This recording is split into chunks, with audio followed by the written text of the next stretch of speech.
Larry, I've been looking forward to this chat and have been gathering questions from the audience too. But I thought maybe we'd start off, well, first let me introduce myself. You heard that I'm the author of Learning to Lead, Leading to Learn, which we'll talk about in a moment. I also have my own consulting practice and play a role here at AME. I'm the director of the San Francisco Bay Area Consortia. And it's been a great conference, and I'm thrilled to dive into leadership and lean with Larry. The topic of the conference is embracing disruption, and I'm curious to know how you see lean as a lever to embrace cultural disruption at GE.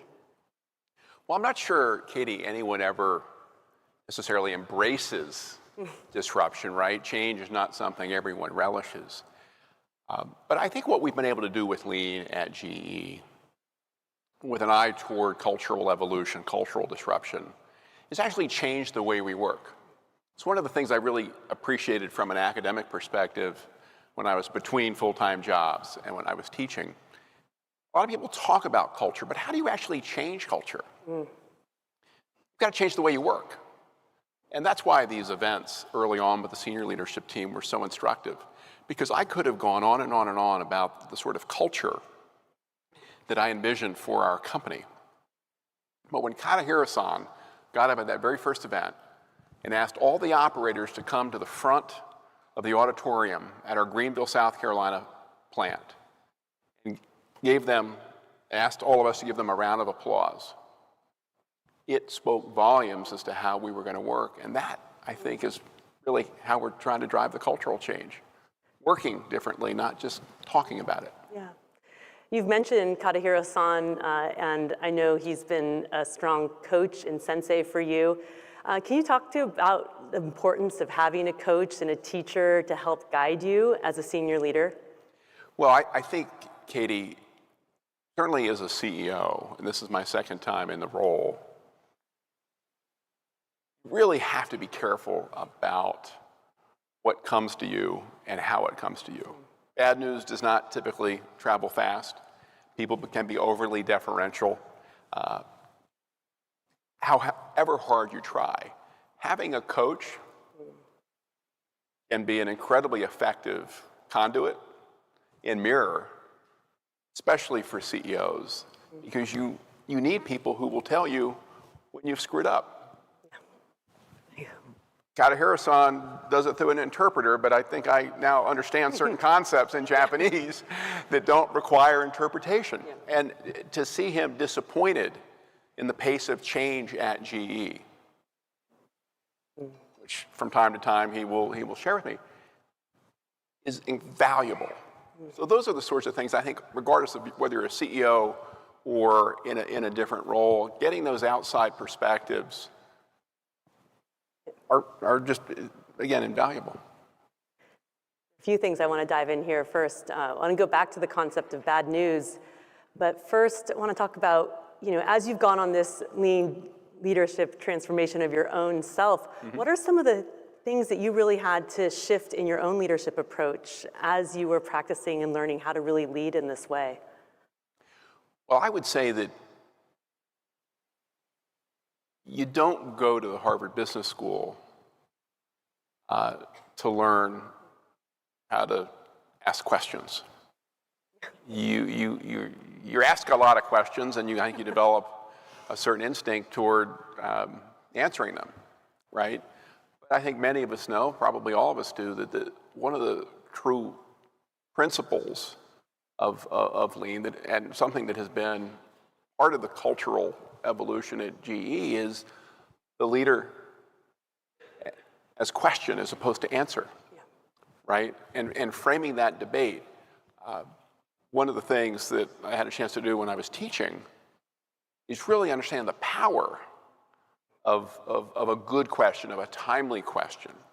So those are the sorts of things that come to my mind when you ask about that. Yeah, I talk about that. We all have to figure out how to break the telling habit to become more effective, and we are not even aware of how much we're telling when we think that that's maybe what we need to do as a leader or as a coach, to tell people what to do. But how do you foster that?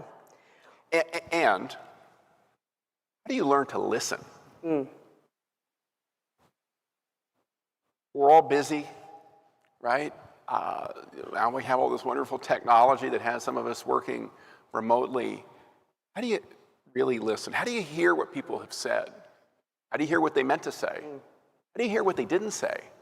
I think that takes a lot of practice. So it's not just the artful question. I think it's the active listening, which is so much an imperative for leaders today. What's helped you become a better listener as well as a better question asker?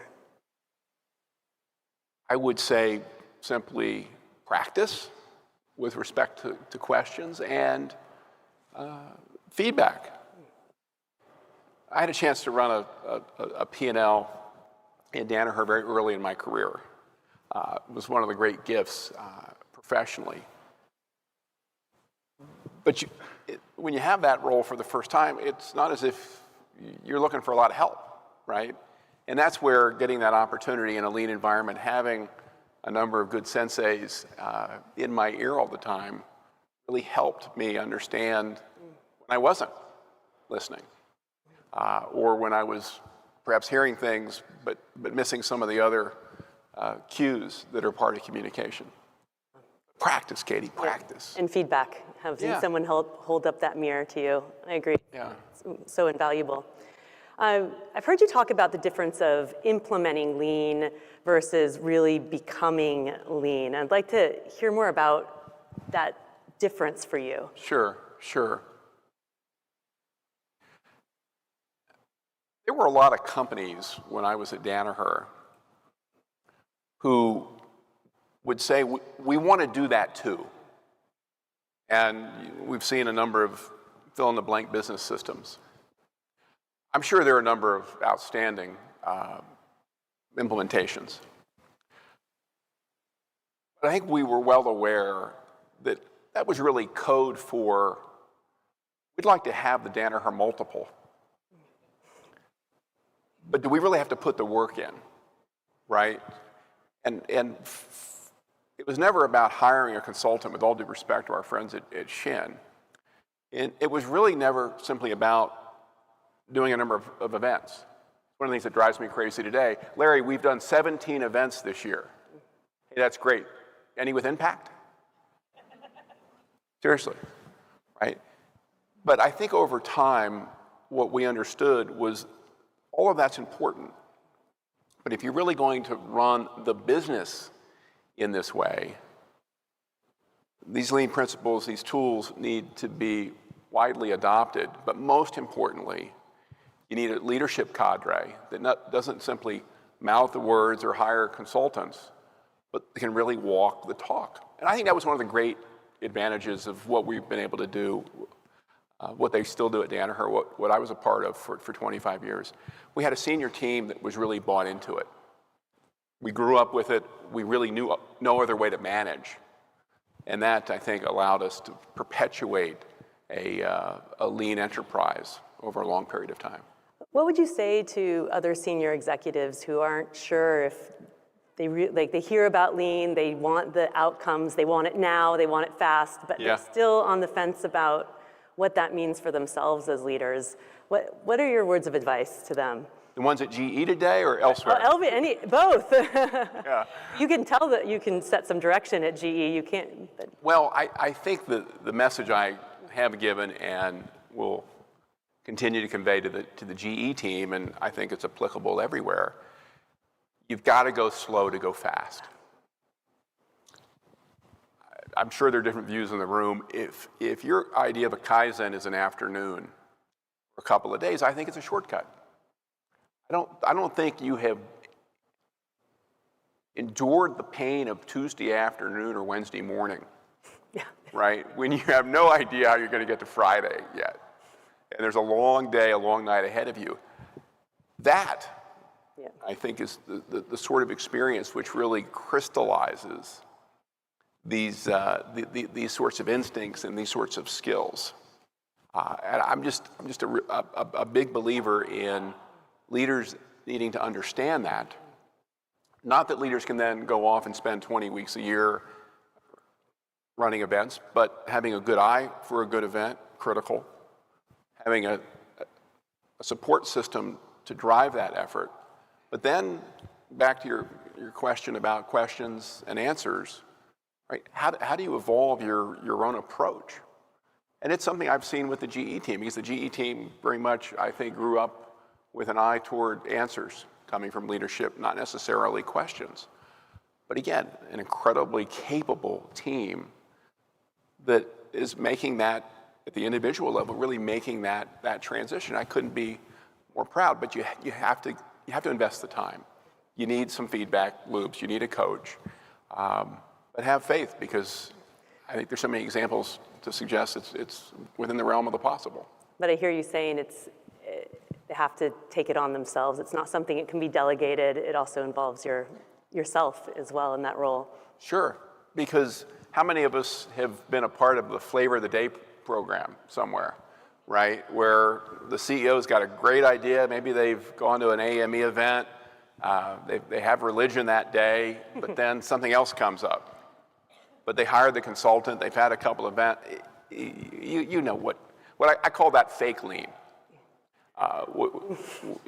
And unfortunately, we probably have all seen examples of it. I'm fearful I may see an example tomorrow.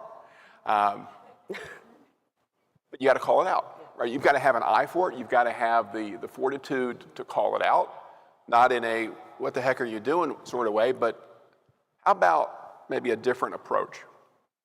How about we actually play for keeps here and be serious about it? And over time, I think people want to win. I think if you give people an opportunity to see these approaches, these principles, these tools are really impactful, you get most folks there. Not everybody, but most. Enough to build the culture. I want to go back to this concept of bad news and having a culture where it's okay to have failures, to have mistakes, and to learn from them. Mm-hmm. How important do you think it is to build that into your leadership practice and culture? Well, I've seen a number of examples over my career where bad news has not traveled fast. And it can be fatal. I remember I think I can tell this story without getting into trouble. We were visiting a company. It was back in my old life, a company we were looking to acquire. And it was a company that had encountered some issues. I'll leave it there to protect the innocent.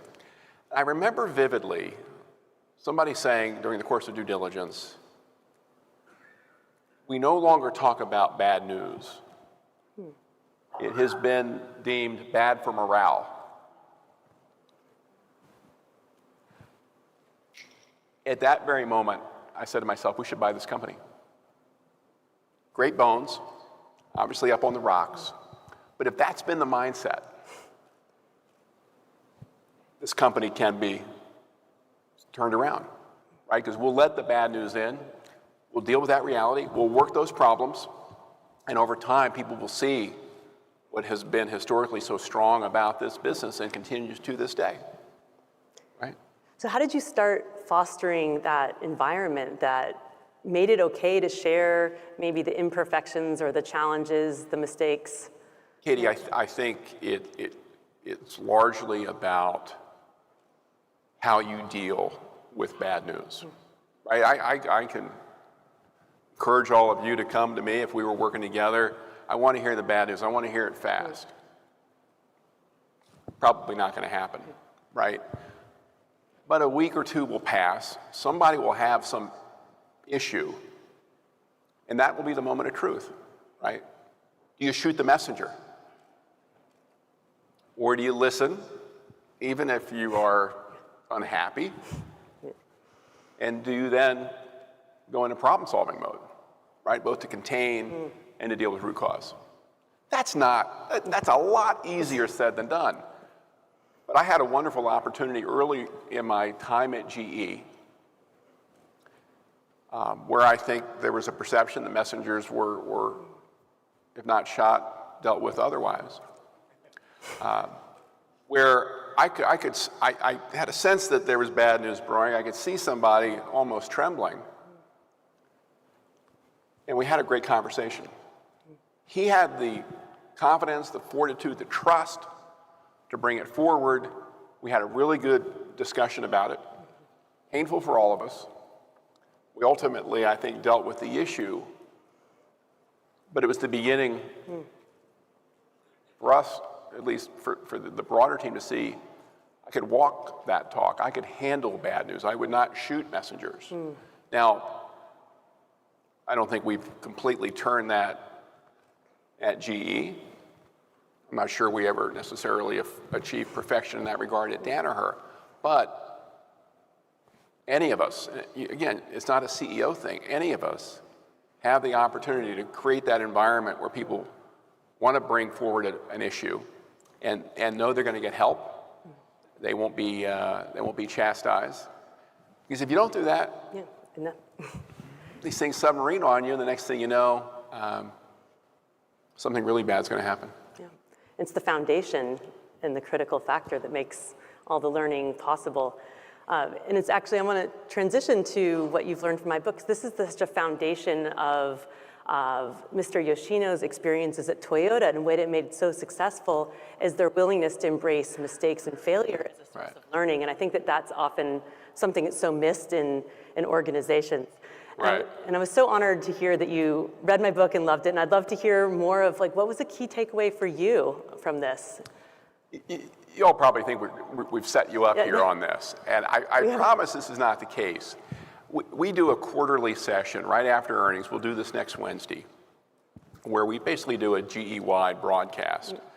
We call it Leadership Exchange. It goes for about 3 hours. I host it, bring in outsiders. We highlight some of our better performers. Good conversation. We're at a break, and I'm walking off the stage. At break, we go to our podcast. And this group will get the double entendre here. Yes. It's called And On That Note. Get it? It's I think the best podcast title in the lean world I've heard. Sorry, Mark. So I'm walking off stage. They turn it up, and I hear 2 sentences on Hoshin Kanri, a subject near and dear to my heart. And I wheeled around, and I said, "Who's that?" Because it might have been the most coherent 2 sentences on Hoshin I've ever heard, and I've tried to be coherent on the topic and failed for 20 years. Anyway, long story short, Katie Anderson, she wrote this book, so it goes into the beach bag. So I bought your book thinking I was going to learn more about how to communicate more clearly as to what Hoshin is and how to use it. You don't have a lot of pages on Hoshin in your book. But what I was so thrilled about were really 2 things. One, Yoshino-san's personal journey. And for folks, particularly for folks at GE, to see that transformation, it's a personal journey, well told in a way that I thought was accessible. But the other thing that was key for me, and the reason I recommended it to the GE crowd, is we're still, I think, getting more people to understand it's not just about manufacturing.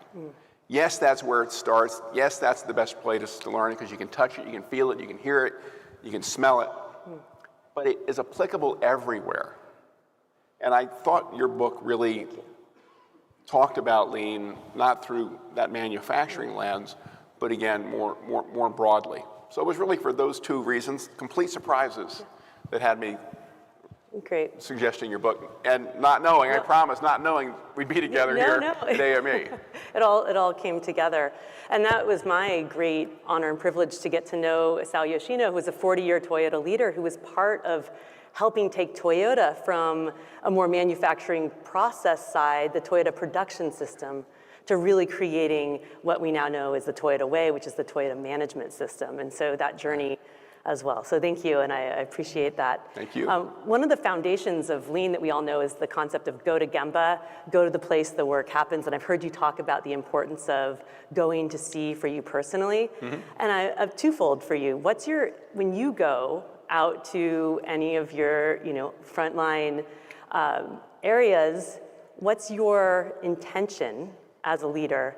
And then secondfold, how do you use that information to help you make better decisions as a leader?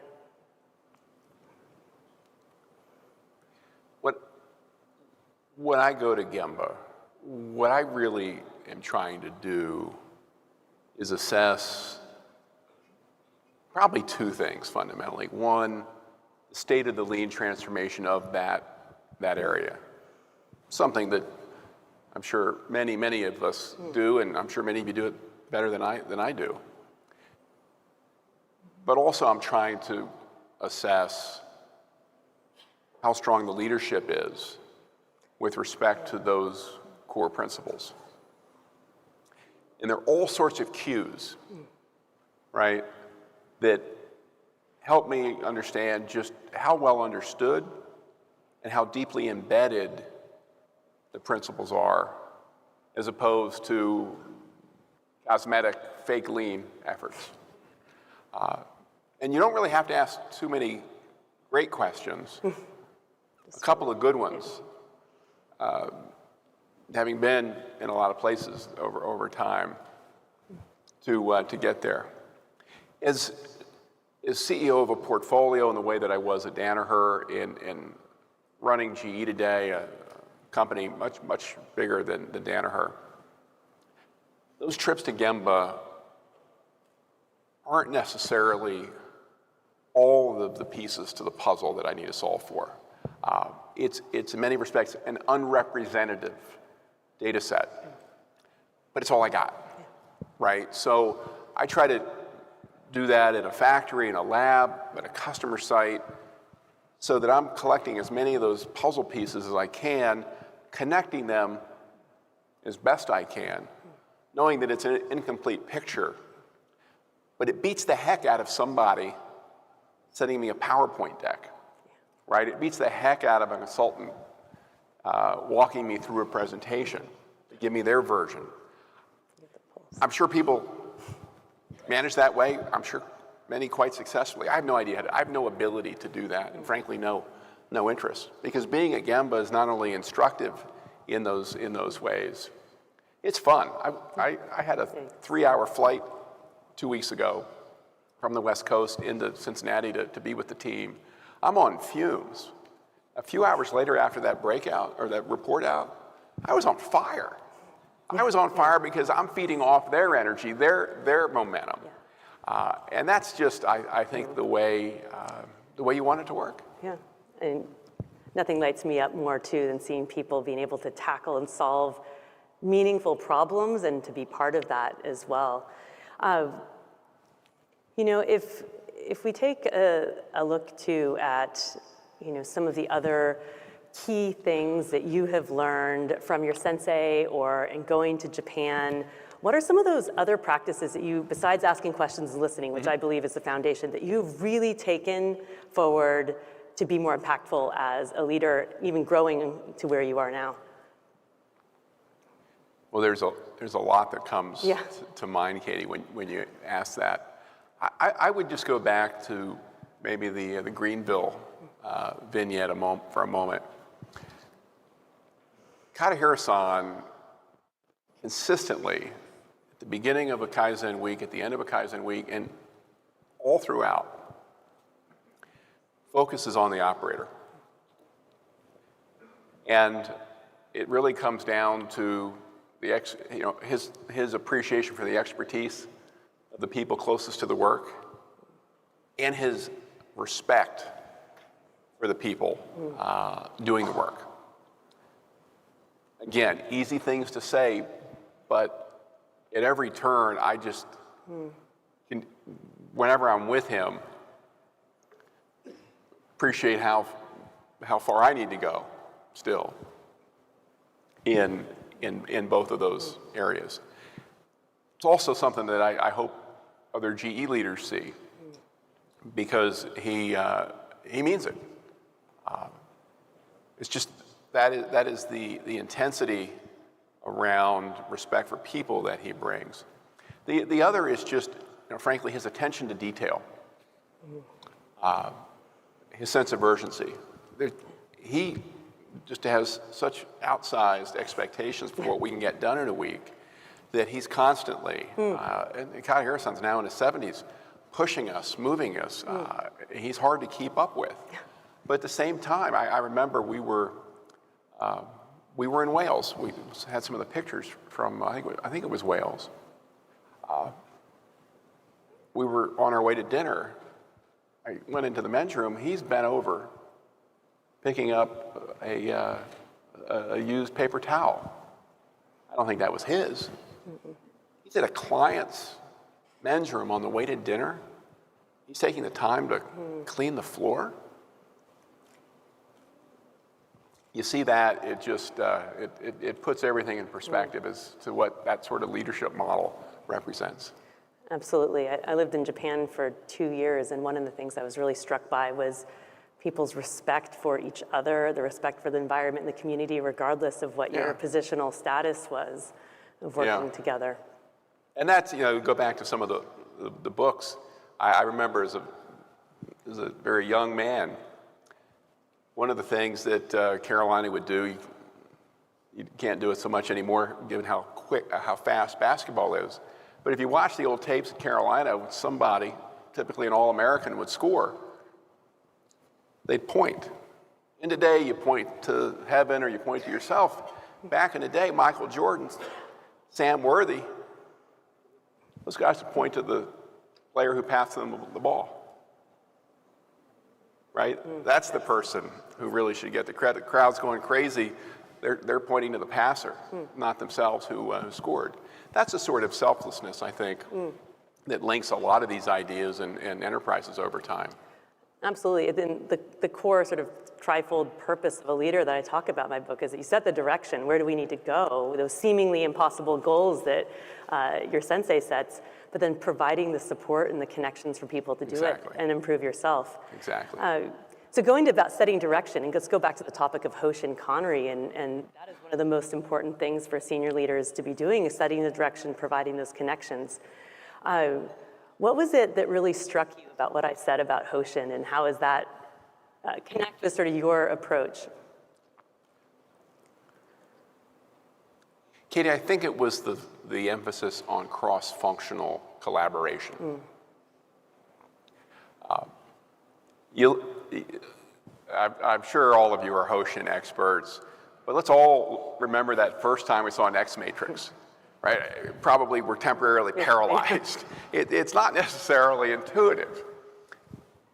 Give it a little bit of time, it soon is. And I believe that Hoshin Kanri is the most important tool in the toolkit that any general manager can have.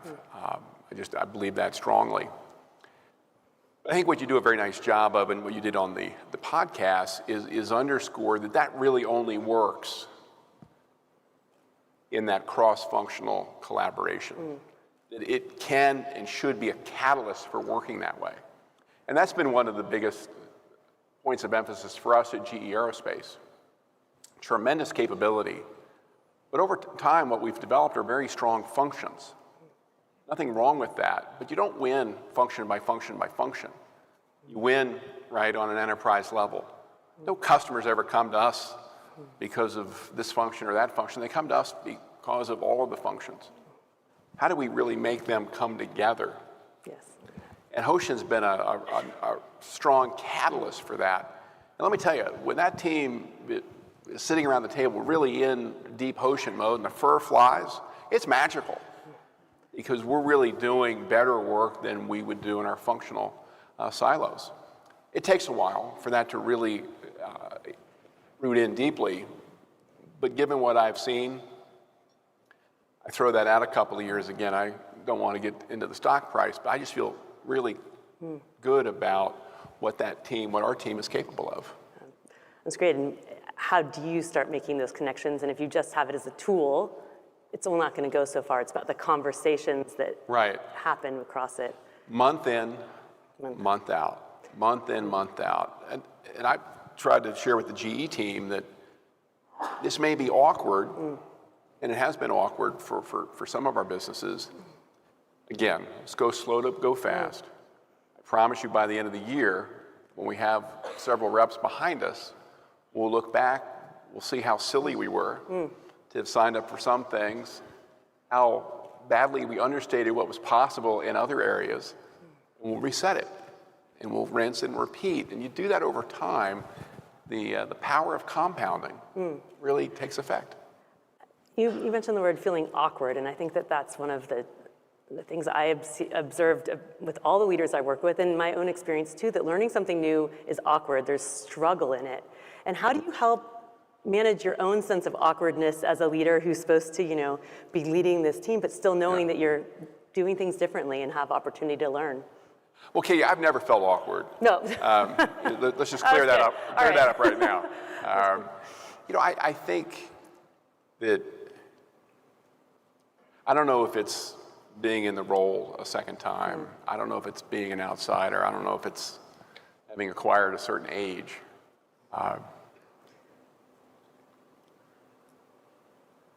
People know what you're good at. People know what you're maybe not so good at. When you try to fool them, you're probably only fooling yourself, really, right? And I just think that it's so much more powerful if you can find it in yourself to know when you don't know something and reach out for help, to acknowledge mistakes, own mistakes, and move forward. I think people respect that. I think a lot of people engender followership that way, and there's really no way to get better. Right. You have to go through that struggle. You talk about learning how to ask better questions, and I think many people believe that when you get to a leadership role that you're supposed to be the one with all of the answers, and so to then start shifting to asking more questions does feel awkward and uncomfortable. Right. How did you start making that shift for yourself, or being okay with not being the one with all the answers? Well, I think one of the things that I was fortunate to do early in my my career is get the opportunity to run Vita Root.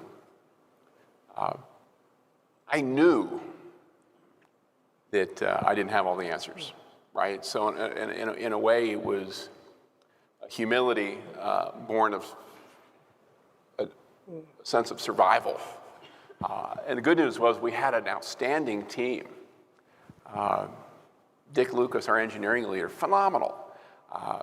Just leaning on so many of those people, I think, made me better as the leader, but also engendered a level of collaboration and teamwork that really allowed us to just go on a phenomenal run. I think we compounded at 17% organically in that business over a decade. And that wasn't me. I probably got more credit for that than I ever deserved, but it was just a heck of a team. And I'm fortunate I didn't go in there thinking, okay, I'm the hotshot Harvard MBA, let me go dole out instructions. It was really a discovery journey for all of us, and ultimately we performed really well, but we also created a culture, I think, very representative of some of these principles that we've talked about. Well, we don't do lean just for the sake of doing it. We need to achieve, important business outcomes for your customers, and you have some big, audacious goals out there. How do you see the next 4 years with using lean management, lean leadership to be the way to manage through other things of uncertainty? We have so many issues. We have the pandemic, we have supply chain issues. How is this going to help you achieve what you need to do for your business and your shareholders? Well, let's go back quickly to the idea of the foundation, daily management, and Hoshin. We'll see what the economy brings next year. Clearly, storm clouds are gathering. I think that's been well documented. We have tremendous backlog at our aerospace business. We are ramping like crazy, and we will ramp for the foreseeable future. So a lot of what we've talked about clearly is an enabler with respect to shorter cycle times, more capacity, and in turn, a ramp rate commensurate with the backlog that we enjoy in that business. Healthcare, similarly, different commodities, very different products, but healthcare, really the world over post-pandemic, both with public and private providers, is a business that has, I think, a very strong future ahead of it. Our past due backlog is not something we're very proud of. Again, laying in a stronger foundation will help us with that, and our Vernova business isn't in that position today, but with the Inflation Reduction Act, we see 10 years of sustained demand in our wind business in particular that we're going to need to keep pace with. But when all three businesses are independent, Hoshin Kanri is going to become even more important, right? Keeping the senior team focused, making sure we're declaring our ambition in ways that we can implement. And I think as you look at each of the three companies, I hope that's what all of you see from GE over time. Great. Well, I don't know if you've encountered these dolls from Japan, which are called Daruma dolls. I am obsessed with them. And when you have a goal, you fill in the doll's left eye. And they represent the Japanese proverb, fall down 7 times, get up 8. And I know you have some big goals to achieve, so I wanted to give you a Daruma to help stay the course. And when you can eventually achieve your goal, you will fill it in. But they're weighted at the bottom. Oop, this is maybe, they should wipe themselves back up, but they're weighted at the bottom. So Larry, Excellent. may this Daruma serve you well as you achieve some big, audacious goals for GE. And keep leading to learn and leading the way. And thank you so much for everything you had to share with us here today. And then I do want to give you a signed copy of it too. Okay. So I know you already have one, but wanted to give you one too. So thanks, Thank you, everyone. Katie. Thank you, Larry. It was Good a fun. pleasure. Yeah.